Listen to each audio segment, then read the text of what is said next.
sa madilim na sulok ng ating kasaysayan. May mga kwentong hindi na isasalaysay, mga lihim na itinago ng panahon, at mga aninong hindi kailanman lumisan. Isang matandang ritual, isang panata ng dugo, at isang babay lang itinakda ng tadhana. Ngunit sa kanyang pagtanggap ng tungkulin, isang mas matinding dilim ang nagising, isang lihim na hindi dapat nalantad. Ano ang kapalit ng kanyang bagong kapangyarihan? At hanggang saan ang kanyang kayang isakripisyo? Ito ang kwento ng Ang Huling Babaylan. Matagal na akong hindi bumabalik sa aming bayan sa Antique. Nasanay na ako sa ingay ng Maynila, sa modernong pamumuhay, sa mundong malayo sa mga lumang paniniwala. Bilang isang propesor ng kasaysayan, itinuturo ko ang mga sinaunang paniniwala ng ating lahi. Pero hindi bilang isang deboto, kundi bilang isang tagapag-ulat ng mga bagay na matagal nang nalimutan. Akala ko, sapat na ang siyensya upang ipaliwanag ang lahat. Pero isang pangyayari ang bumago sa lahat ng paniniwala ko. Nang pumanaw si Lola Iska, napilitan akong umuwi matapos ang mahigit 10 taon. Siya ang matriarka ng aming angkan. Isang tahimik ngunit makapangyarihang presensya sa aming pamilya. Malakas ang kanyang dating. Kahit pa matanda na siya, mga matang laging tila may alam na hindi mo naiintindihan. Mga kamay na parang nakapagpapagaling sa isang haplos lamang. Hindi ako naniniwala sa mga kwentong sabi sa kanya na siya raw ang huling babaylan ng aming angkan. Na may kakayahan siyang makipag-usap sa mga espiritu.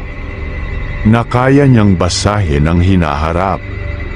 Para sa akin, si Lola Iska ay isa lamang matandang babae na lumaki sa isang panahong pinamumunuan ng pamahiin.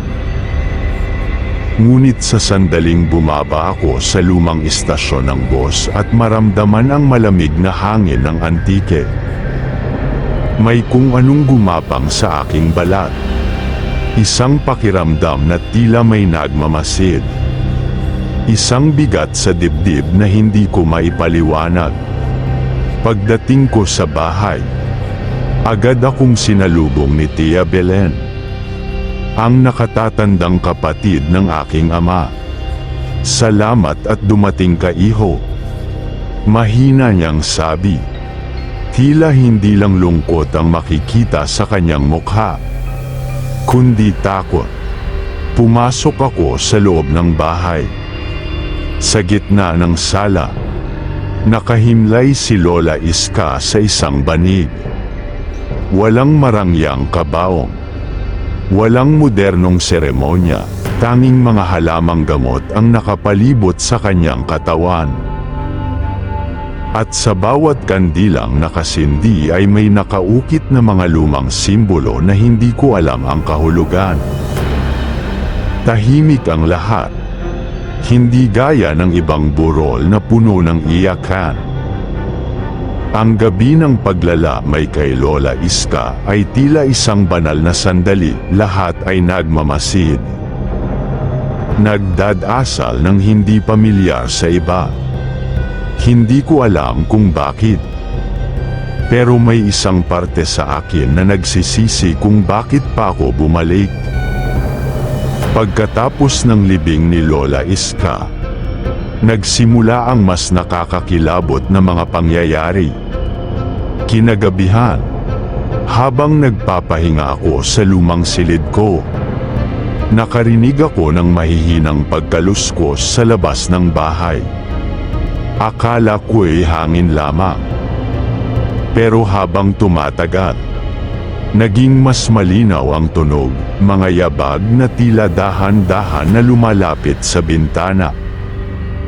Nang tignan ko, Nakita kong may isang anino sa ilalim ng punong mangga sa likod ng bahay. Mataas ito, halos kasing laki ng puno. Mahaba ang mga braso, at kahit hindi ko makita ang mukha, ramdam ko ang titig nito sa akin. Napaatras ako. Pinakiramdaman kung may ibang tao sa bahay. Pero tila ako lang ang nakakarinig nito. Pumikit ako at pilit hiniling na isang guni-guni lang ang lahat. Ngunit nang muling buksan ko ang aking mata, wala na ang anino, pero nanatili ang pakiramdam na hindi ako nag-iisa. Kinabukasan, lumapit sa akin si Tia Belen. May dala siyang isang maliit na bayong na gawa sa rattan. Inihabili nito sa'yo ni Lola Iska bago siya pumanaw, aniya. Dahan-dahan kong binuksan ang bayong. At nakita ko ang laman nito. Isang lumang papel na puno ng nakasulat na baybayin. Ang sinaunang paraan ng pagsusulat ng ating mga ninuno. Isang bagkos ng tuyong dahon na hindi ko moari kung anong halaman. Isang maliit na bote ng malagkit na likido. Amoy halamang gamot, ngunit may kakaibang alat na hindi ko maipaliwanag. Napatingin ako kay Tia Belen. Ano to? Tanong ko. Hindi lang siya basta babaylan. Sagot niya, ikaw ang susunod. Parang binuhusan ako ng malamig na tubig. Anong ibig mong sabihin? Tanong ko. Hinawakan niya ang aking kamay. Ito ang dugo ng ating angkan, iho. Sambit niya. Hindi mo ito matatakasan. Kinagabihan, dinalaw ako ng isang kakaibang panaginip. Nasa gitna ako ng isang kagubatan. Napapalibutan ng malalaking puno at halimuyak ng insenso. Nasa harap ko si Lola Iska. Pero hindi siya mukhang patay, buhay na buhay siya. Nakasuot ng isang pulang saya. Ang kanyang buhok ay mahaba at umaalon sa hangin. Ngunit ang kanyang mga mata, itim na itim. Walang emosyon. Darating sila, sabi niya. Ngunit hindi gumagalaw ang kanyang labi. Huwag kang tatanggi. Huwag kang matakot. Narinig ko ang mga salita mula sa paligid. Maraming boses. Iba-ibang tono. Ngunit lahat ay tila bumabanggit ng isang pangalan, ang pangalan ko. Napalunok ako.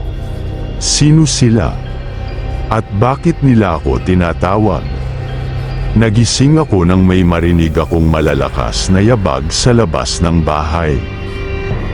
Nang tumingin ako sa bintana, nakita kong muli ang anino sa ilalim ng punong mangga. Pero ngayon, mas marami na sila. 3, 4, 5. Matataas na nilalang na may mahahabang braso at pulang mata. Nakatayo sa dilim. Nakatingin sa akin. Sa aking likuran, narinig ko ang mahinang tinig ni Tia Belen. Dumating na sila. Tumayo ako sa harap ng bintana. Ang mga nilalang sa labas, matataas. Payat. Mahahaba ang mga braso at pulang-pula ang mata, ay nakatingin lahat sa akin. Hindi sila gumagalaw. Pero ramdam kong may hinihintay sila. Sa likuran ko, narinig ko ang mabagal na paghinga ni Tia Belen. Dumating na sila. Ulit niya. Ngunit hindi ko alam kung matatakot ba ako o magtitiwala sa kanya. Ano sila? Tanong ko. Hindi sila basta nilalang. Sagot niya. Sila ang bantay. Sila ang mga tagasunod ng ating angkan, mga espiritu na gumagabay sa babaylan ng ating pamilya. Napatingin akong muli sa labas. Mga bantay. Ngunit hindi sila mukhang tagapagtanggol. May mabigat na presensya silang dala. Parang nagmumula sila sa isang mundong hindi para sa tao. Anong gusto nila sa akin? Lumapit si Tia Belen. Hinawakan ang aking kamay. Kailangan mong pumili, iho. Tatanggapin mo ba ang iniwan ni Lola Iska? Hindi ko maintindihan kung bakit ako ang napili. Hindi ako lumaki sa paniniwalang ito. Isa akong propesor ng kasaysayan. Isang taong naniniwala sa lohika at agham. Ngunit sa gabing iyon, habang nakatitig sa mga aninong nagmamasid sa akin, alam kong may isang bagay sa loob ko ang hindi ko kayang ipaliwanag, isang bagay na parang matagal nang hinihintay ang pagkakataong ito. Anong mangyayari kung tatanggihan ko? Sumilap si Tia Belen sa labas. Hindi mo sila matatakasan. Hindi mo maaaring talikuran ang dugong nananalaytay sa iyo. Napakapit ako sa dibdib. Gusto kong tumakbo. Umalis. Bumalik sa Maynila at kalimutan ang lahat ng ito. Pero alam kong kahit saan ako magtago, may bahagi ng sarili kong hindi na makakabalik sa dati. Anong dapat kong gawin? Hindi sumagot si Tia Belen. Sa halip, lumabas siya ng bahay at dahan-dahan na lumapit sa ilalim ng punong mangga. Ang anino ng mga nilalang ay gumalaw ng marahan. Tila kumikilos ayon sa isang sinaunang ritual.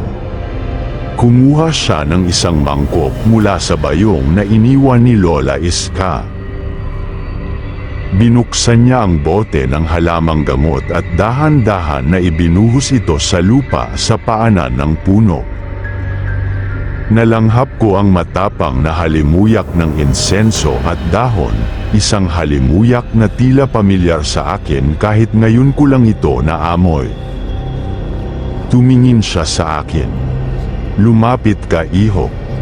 Nanginginig ang kamay ko nang lumabas ako ng bahay. Ramdam kong ang bawat hakbang ko ay parang pagsuko sa isang bagay na hindi ko pa lubos na nauunawaan. Ngunit pagdating ko sa ilalim ng puno, biglang tumigil ang hangin. Tahimik ang buong paligid. Ang mga nilalang ay dahan-dahan na lumuhod. Nanlaki ang mata ko. Anong ginagawa nila? Tanong ko kay Tia Belen. Kinilala ka na nila. Sagot niya. Ikaw na ang bagong babaylan. Sa sandaling yun, may isang mainit na alon na damaloy sa dugo ko. Mula ulo hanggang paa. Biglang lumabo ang paningin ko. At sa isang iglap, para akong naipit sa pagitan ng dalawang mundo. Sa isang banda, nandoon pa rin ang punong mangga. Ang bahay namin. Si Tia Belen.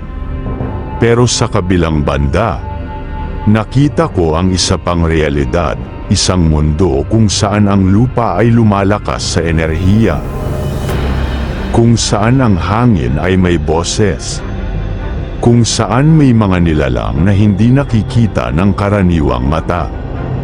Nakita ko ang isang matandang babae na nakaupo sa isang malaking bato, si Lola Iska. Nakatingin sa akin na tila may kasiyahan sa kanyang mga mata. Ipinagmamalaki kita, apo. At sa isang iglap, nawala siya sa hangin. Muling bumalik ang aking paningin sa normal na mundo. Nanginginig ako. Alam kong hindi na ako katulad ng dati. Mula sa likuran ko, Lumapit si Tia Belen at inilagay ang isang bagay sa aking kamay, isang maliit na bato na tila buhay. Lumalabas ang bahagyang liwanag mula rito. Ang unang pagsubok mo ay darating bago sumikat ang araw. Sabi niya, may isang espiritu sa baryo na hindi mapakali. Kailangan mong tulungan siya. Napakurap ako. Paano? Ngunit bago ko pa matapos ang tanong, isang malakas na alingaw-ngaw ang pumuno sa paligid. Isang iyak, hindi iyak ng tao, kundi isang malalim, basag na tinig na nagmumula sa malayo. Napalingon ako sa dulo ng baryo. Sa dilim, may isang hugis ng tao na gumagapang sa lupa. Ang katawan niya ay nakabaluktot sa hindi natural na paraan. Ang ulo niya ay hindi nakaharap sa tamang direksyon. Mula sa kanyang bibig, isang matinis na sigaw ang lumabas. Nagmadaling humarap sa akin si Tia Belen. Narito na siya. Simulan mo na ang tungkulin mo. Babay lang. Hindi ko pa alam kung paano ko gagawin ito. Hindi ko pa alam kung ano ang dapat kong sabihin o anong kapangyarihan ang mayroon ako. Pero alam kong wala na akong ibang pagpipilian. Hinawakan ko ang maliit na batong ibinigay ni Tia Belen. Huminga ng malalim at lumakad papalapit sa nilalang. Dahan-dahan akong lumapit sa nilalang na gumagapang sa lupa. Habang palapit ako, mas lamilinaw ang anyo nito, hindi ito basta multo o anino. Isa itong nilalang na tila nabuhay sa pagitan ng mundo ng mga buhay at patay. Ang katawan niya ay baluktot, ang mga kamay niya ay mahaba, at ang kanyang ulo'y nakapaling pabaliktad. Ngunit sa kabila ng kanyang nakakatakot na anyo, isang bagay ang hindi ko maalis sa isip ko. Umiiyak siya. Ang matinis niyang sigaw ay hindi nagmumula sa galit, kundi sa sakit at bigati. Huminto ako sa harapan niya. Ang lahat ng aking natutunan sa lungsod ay tila walang halaga sa sandaling iyon. Hindi ako isang siyentipiko. Hindi isang propesor. Ako ngayon ay isang babaylan, isang tagapamagitan sa mundo ng mga espiritu at tao.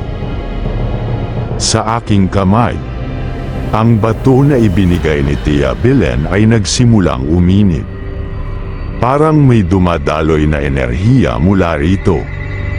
At sa sandaling iyon, naramdaman kong hindi ko kailangang matakot. Lumuhad ako at dahan-dahan na inabot ang aking kamay sa nilalang. Ano ang kailangan mo? Tanong ko. Ang kanyang pulang mata ay tila lumabog. At sa unang pagkakataon, bumagal ang kanyang paggalaw. Ang kanyang bibig ay bumuka. Ngunit hindi salita ang lumabas, isang imahe ang pumasok sa aking isipan. Isang babae, isang trahedya, isang pangakong hindi natupad. Nakita ko ang isang lumang bahay. Isang babaeng nakatayo sa harapan nito. Umiiyak habang may isang lalaking lumalayo sa kanya. Isang pangakong binitiwan ngunit hindi tinupad. Isang buhay na hindi natapos ng maayos. Ang nilalang na ito ay isang kaluluwang hindi matahimik. Tumingala ako kay Tia Belen. May naiwang hinanakit ang espiritu. Hindi siya makaalis sa mundong ito. Kinabukasan, sinundan ko ang imahe sa aking isipan patungo sa isang lumang bahay sa dulo ng baryo. Halos gumuho na ang mga dingding nito. At sa paligid ay puno ng damo at mga gumuhong kahoy. Pumasok ako sa loob. At sa isang sulok ng bahay, may nakita akong lumang kahon. Binuksan ko ito. At sa loob ay may isang sulat, isang liham ng pangakong hindi natupad. Mahal kong Lucia, ipapangako kong babalik ako sa iyo. Ngunit hindi siya bumalik. Lumuhad ako. Hinawakan ang liham. At muling naramdaman ang malamig na presensya ng espiritu sa likuran ko. Tapos na, sabi ko. Hindi mo na kailangang manatili rito. Sa sandaling yon, lumamig ang hangin. At ang pakiramdam ng bigat sa paligid ay unti-unting nawala. Sa huling pagkakataon, narinig ko ang mahina at basag na tinig ng espiritu. Salamat. At sa isang iglap, wala na siya. Pagbalik ko sa bahay, nakatingin sa akin si Tia Belen. May ngiting puno ng pagmamalaki. Ngayon alam mo na, sabi niya. Tumingin ako sa kanya. Alam kong hindi na ako ang dating ako. Hindi ako pinili ng kapalaran. Hindi rin ako pinili. Ako ang pumili. At sa gabing iyon, sa ilalim ng liwanag ng buwan, tinanggap ko na ang aking bagong buhay bilang babaylan, ang huling babaylan ng aming angkan.